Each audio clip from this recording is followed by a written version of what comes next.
अस्सलाम वालेकुम अजीज तलबा और तालिबात। आज का जो हमारा मौजू है वो है गुजरा हुआ ज़माना। ये आपकी किताब का पहला सबक है और सर सैयद अहमद खान ने ये लिखा है और ये इंशाइया है। सर सैयद अहमद खान 1817 ईस्वी में दिल्ली में पैदा हुए और इनका खानदान जो था, इनके बाप दादा, इनका वालिद वो मगलिया सल्तनत के साथ ताल्लुक रखते थे, यानी इनके यहाँ मुलाजमत करते थे और मुगलों से इनको बहुत सारे एजाज भी मिल चुके थे और उनके बाद ये सिलसिला जारी रहा सर सैयद अहमद खान तक, उनको भी बहुत सारे एजाज मिल चुके। इनके बारे में मैं आपको बाद में बताऊंगी, इनके बारे में थोड़ी सी ही जानकारी दूंगी। और इनका इंतकाल 1898 ईस्वी में को अलीगढ़ में हुआ। ये गुजरा हुआ जमाना इंशाइया जो सर सैयद अहमद खान ने लिखा है, इसके जरिए इन्होंने नौजवान नस्ल को, अपने कौम के जवानों को जगाने की कोशिश की है और ये बताने की कोशिश की है कि आप ऐसा काम करो जो आप इस कौम के लिए भी बेहतर हो और आपके लिए भी बेहतर हो। अपनी जिंदगी जाया मत करो, वक्त बर्बाद मत करो, क्योंकि गया वक्त हाथ नहीं आता है। यहाँ पे आपकी किताब में कुछ अल्फाज हैं, जब आप किताब खोल कर पढ़ोगे तो वहाँ पे आपको ये लफ्ज मिलेंगे। मैंने थोड़ी लिखे यहाँ पे बोर्ड पे। आशिना का मतलब है वाकफियत, वाकिफ होना। कजखुल्की, बद इखलाकी। रेवड़ी, ये एक किस्म की मिठाई है। उदेड़पन, जवानी के बाद का जमाना। दिल फरेब, दिल को लुभाने वाला या दिल को खुश करने वाला।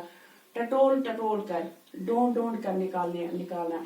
गुजरा हुआ जमाना जो सबक है, इसमें सर सैयद अहमद खान ने एक जवान लड़के का मंजर पेश किया है, उसको ख्वाब में दिखाया है। यानी एक जवान लड़का ख्वाब देखता है, ख्वाब में वो अपने आप को बूढ़ा दिखता है। ये एक डरावना ख्वाब होता है उसके लिए। वो अपने आप को बहुत बूढ़ा देखता है और ख्वाब में ये भी देखता है उसके माँ बाप, भाई बहन, रिश्तेदार कोई भी नहीं रहा है दुनिया में। वो सब इस दुनिया से जा चुके थे, मर चुके थे और ये अकेला रह गया था घर में। रात के वक्त बहुत सारी आंधी चल रही थी, बिजली कड़क रही थी, बहुत अंधेरा था वो, और ये घर में अकेला था। पहले इसको अपना बचपन याद आता है, यानी इसकी जिंदगी के चारों जमाने इसको याद आते हैं, बचपन भी, जवानी भी और उदेड़पन भी, और बाद में जब ये बूढ़ा था वो सारी बातें इसको याद आती हैं। बचपन की बातें उसको याद आती हैं जब ये स्कूल जाता था अपने साथियों के साथ, अपने हम उम्र बच्चों के साथ, तो ये बगल में अपनी किताबें छुपा कर चला जाता था और वो जमाना याद, वो बातें याद आती थी कि जब ये क्लास में अपनी जमात में रहता था तो इसको यही इंतजार होता था कब छुट्टी हो जाएगी और मैं चला जाऊं, मैं खेलूं कूदूं, मैं मस्ती करूं। तो इसके बाद वो खेलना, मिठाई खाना, अपने दोस्तों के साथ मस्ती करना, वो सब उसको याद आता है। तो और माँ बाप की बातें भी याद आती थी जो उसको हर वक्त कहते थे आप अपना वक्त जाया मत करो, आप ये, क्योंकि ये वक्त दोबारा नहीं मिलेगा।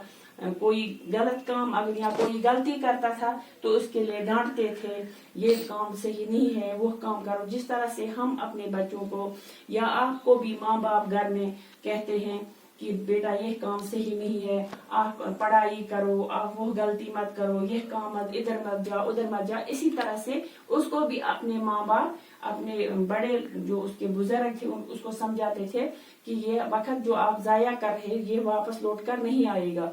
तो ये बातें उसको याद आती हैं।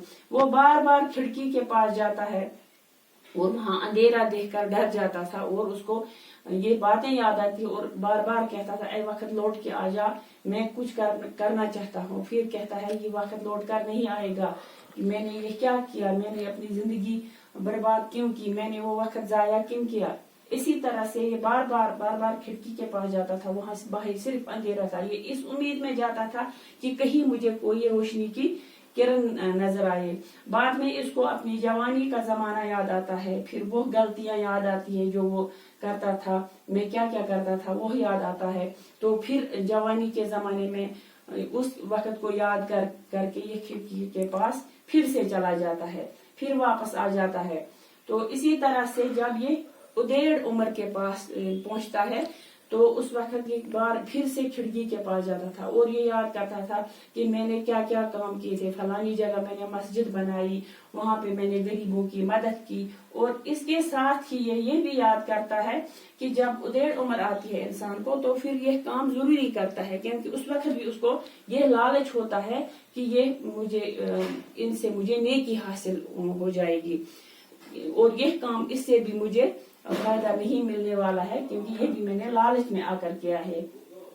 تو ادیڑ عمر یعنی جوانی کے بعد کا زمانہ، یہاں پہ میں نے لکھا بھی ہے ادیڑ پن یعنی جوانی کے بعد کا زمانہ، اس کو یاد آتا ہے اور اس وقت وہ کھڑکی کے پاس پھر سے چلا جاتا ہے اور وہاں پہ اس کو ایک خوبصورت لباس میں ایک دلہن دکھائی دیتی ہے اور تھوڑی سی روشنی کی کرن بھی آتی ہے، اور یہ تب تک یہ آندھی تھم جاتی ہے اور یہ اس دلہن سے پوچھتا ہے کہ آپ کون ہو، تو دلہن اس سے کہتی ہے میں نیکی ہوں اور میں اسی کو مل سکتی ہوں جو وہ کام کرے گا جو اللہ نے اسے کرنے کے لیے کہا ہے، یعنی جو اپنا وقت ضائع نہیں کرے گا، جو اچھے کام کرے گا، جو صحیح وقت کو صحیح استعمال کرے گا، اسی کو میں مل سکتی ہوں۔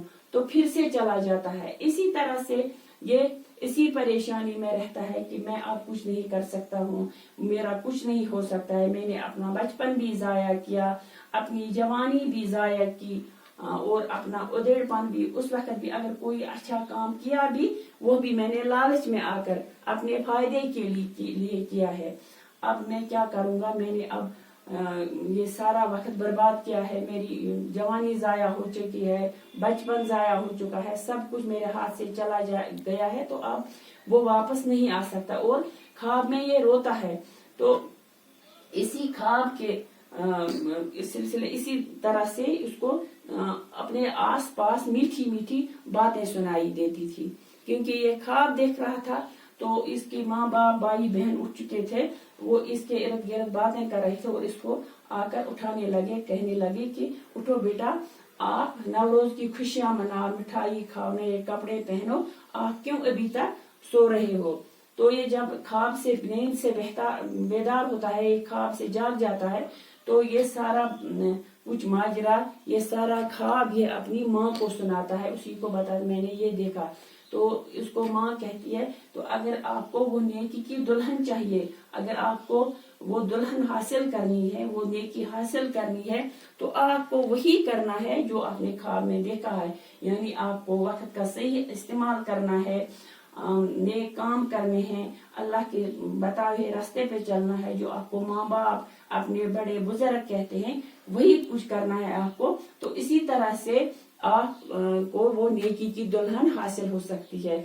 تو اس کے بعد اس کو ہدایت ہو جاتی ہے تو وہ وہی اچھے اچھے کام کرنے لگتا ہے۔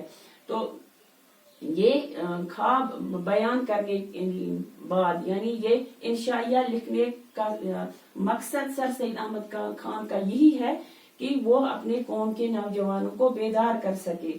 تو آخر پر اس نے لکھا بھی ہے کہ اے میرے قوم کے جوانوں، آپ بیدار ہو جاؤ، آپ اپنا وقت برباد مت کرو، جو آپ آج کرو گے وہی آپ کو کل آ کے ملے گا۔